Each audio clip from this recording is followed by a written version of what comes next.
আসসালামু আলাইকুম ওয়া রাহমাতুল্লাহ। ইন্নাল হামদুলিল্লাহ ওয়াসসালাতু ওয়াসসালামু আলা রাসূলিল্লাহ, আম্মা বা'দ। আন্দোলনরত আব্দুলের উদ্যোগে আয়োজিত বীর চট্টলার ঐতিহাসিক লালদিঘি ময়দানে আজকের এই সমাবেশের সম্মানিত সভাপতি, দলের শীর্ষ নেতৃবৃন্দ, অন্যান্য কেন্দ্রীয় এবং আঞ্চলিক নেতৃবৃন্দ, স্থানীয় নেতৃবৃন্দ, বীর চট্টলাবাসী, সাংবাদিক বন্ধুগণ, আল্লাহ তাবারক ওয়া তাআলার শুকরিয়া আদায় করছি। ফ্যাসিবাদ বিদায় নেওয়ার পর মুক্ত জমিনে, মুক্ত আকাশের নিচে আল্লাহ তাআলা এই ধরনের একটি সমাবেশ করার তৌফিক দান করেছেন, আলহামদুলিল্লাহ। 15.5 বছর টানা 9 থেকে 24 সালের জুলাই মাস পর্যন্ত বাংলাদেশের মানুষ স্বস্তিতে কথা বলতে পারেনি। বাংলাদেশের মানুষের জীবনের কোনো নিরাপত্তা ছিল না। বাংলাদেশের মানুষ অবিচার, নির্যাতনের শিকার হয়ে কোথাও সামান্যটুকু বিচার পায়নি। বাংলাদেশ দুর্নীতিতে ভেসে গিয়েছিল। দেশের টাকা লুণ্ঠন করে বিদেশে পাচার করা হয়েছিল। 1 নয়, 2 নয়, 28 লক্ষ কোটি টাকা বাংলাদেশ থেকে বিদেশে পাচার করা হয়েছে, যা বাংলাদেশের এবারে বার্ষিক বাজেটের 7টা বছর কাভার করে সেই মুদ্রা বিদেশে পাচার করা হয়েছে। তারা আমাদেরকে উন্নয়নের কথা বলতো, তারা উন্নয়ন করেছিল তাদের নিজেদের, আর তারা রাস্তাঘাট এবং দালান তৈরি করেছিল রডের বদলে বাঁশ দিয়ে। একবার একটা মেয়েকে এরকম একটা ডিবেটে বলতে শুনলাম যে আজ যদি কবি বেঁচে থাকতেন, তিনি বলতেন বাঁশবাগানের মাথার উপর চাঁদ উঠেছে, ওই চাঁদের জায়গায় চাঁদ তো আসে, বাঁশগুলো সব কই, সব বাঁশ উধাও হয়ে গিয়েছিল। সম্মানিত দেশবাসী, ফ্যাসিবাদীরা আমাদেরকে উন্নয়নের গল্প শোনাতো, বলতো বাংলাদেশ এখন সিঙ্গাপুর, বাংলাদেশ এখন কানাডা। হ্যাঁ, বাংলাদেশ কানাডা হয়েছে তাদের জন্য, কারণ তারা পালিয়ে গিয়ে কানাডায় বেগমপাড়া তৈরি করেছে। বাংলাদেশের টাকা ব্যাংকগুলা লুট করে, ডাকাতি করে সিঙ্গাপুরে নিয়ে তারা ব্যবসা প্রতিষ্ঠান গড়ে তুলেছে। সম্মানিত বন্ধুগণ, এই ফ্যাসিবাদ শুধু প্রতিপক্ষ রাজনৈতিক দলকে আঘাত করে নাই, তারা বড় আঘাত দিয়েছিল আলিম ওলামার উপর। হেফাজতে ইসলামের নেতারা সারা দেশে অন্যায়ের বিরুদ্ধে প্রতিবাদ করেছিলেন। আল্লাহ এবং আল্লাহ রসুলের বিরুদ্ধে কিছু সংখ্যক বেয়াদব প্রকাশ্যে চর্চা করেছিল।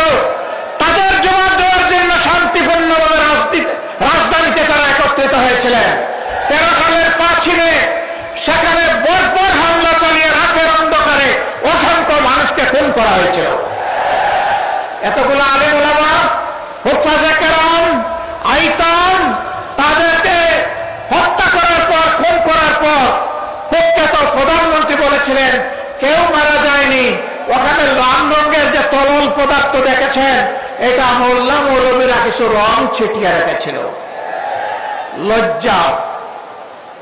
মানুষ খুন করার পরে আবার মানুষের রক্ত নিয়ে উপহাস, এটাই ছিল তাদের বৈশিষ্ট্য। এরা রক্ত হাতে করে ক্ষমতায় এসেছিল, আর রক্তাক্ত হাত নিয়ে ক্ষমতা থেকে বিদায় নিয়েছে।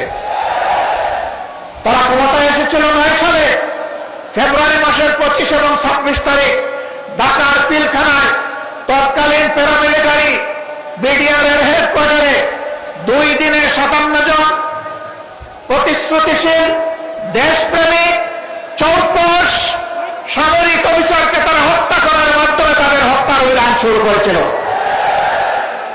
আর 24-এর গণবিপ্লবে ছাত্র, তরুণ, যুবক, কৃষক, শ্রমিক, মা বোনদের বুকে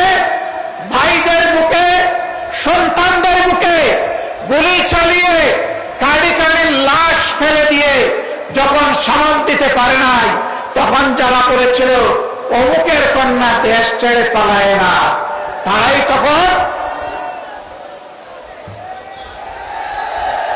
তারা কি করেছিল? জমিন দিয়ে হাঁটা, গাড়ি চালিয়ে যাওয়ার সাহস তারা হারিয়ে ফেলেছিল।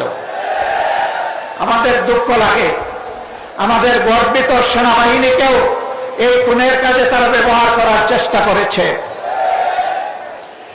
দেশের মানুষের জান-মাল, ইজ্জত, আবরুর পাহারাদার পুলিশের কর্মকর্তা এবং সদস্যবৃন্দকে এই উপকর্মে তারা ব্যবহার করার চেষ্টা করেছে।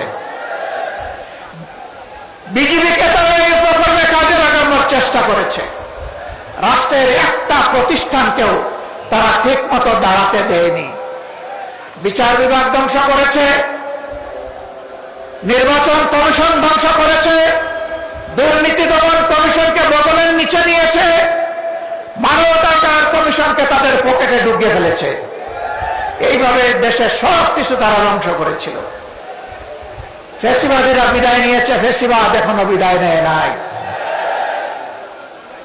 আমরা পরিষ্কার করতে চাই, ফ্যাসিবাদ কালো না লাল, কোন ফ্যাসিবাদকে আর বাংলার জমিনে বরদাস্ত করা হবে না ইনশাআল্লাহ।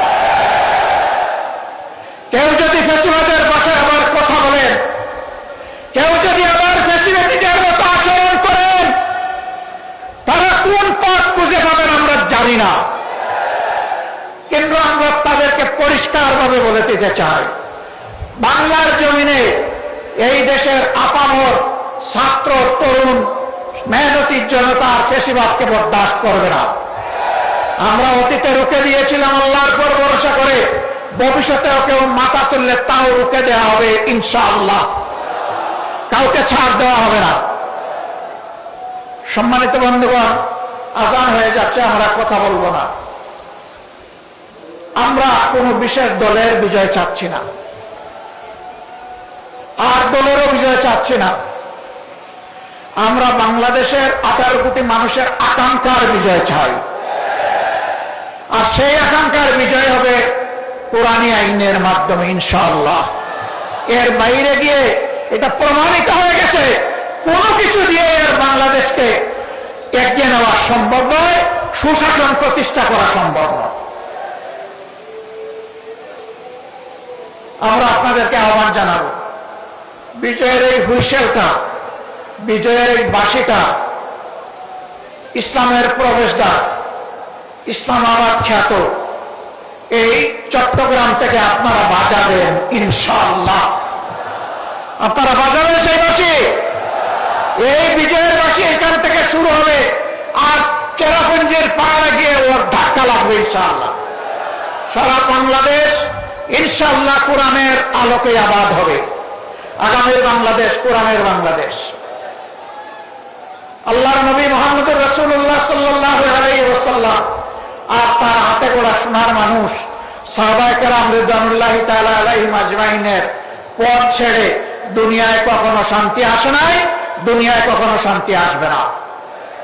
আমরা কোরআনকে বুকে নিয়ে, রাসূল করিম সাল্লাল্লাহু আলাইহি ওয়াসাল্লামের সুন্নাহকে বুকে নিয়ে, সাহাবায়ে কেরাম রিদওয়ানুল্লাহি তাআলা আলাইহিম আজমাইনের রেখে যাওয়া আমানতকে বুকে নিয়ে আমরা বাঁচতে চাই, আমরা মরতে চাই, আমরা আল্লাহর দরবারে হাজিরা দিতে চাই। আমরা কোনো লাল চক্ষুকে পরোয়া করব না, কোনো দাদা বাবু মানি না, কোনো বড় ভাই মানি না। সকলের সাথে আমাদের সম্পর্ক হবে সমতা এবং পারস্পরিক সম্মানের ভিত্তিতে ইনশাআল্লাহ। আগামী সেই বাংলাদেশ, মানবিক বাংলাদেশ, কোরআনের বাংলাদেশ গড়ায় চট্টগ্রামবাসীকে অগ্রণী ভূমিকা পালন করার উদাত্ত আহ্বান জানিয়ে আমার বক্তব্য এখানেই শেষ করছি। আল্লাহ হাফেজ। বাংলাদেশ জিন্দাবাদ। 8 দলীয় আন্দোলন জিন্দাবাদ। এই আন্দোলনের বিজয় হবে ইনশাআল্লাহ তাআলা। আসসালামু আলাইকুম ওয়া রাহমাতুল্লাহি ওয়া বারাকাতুহু।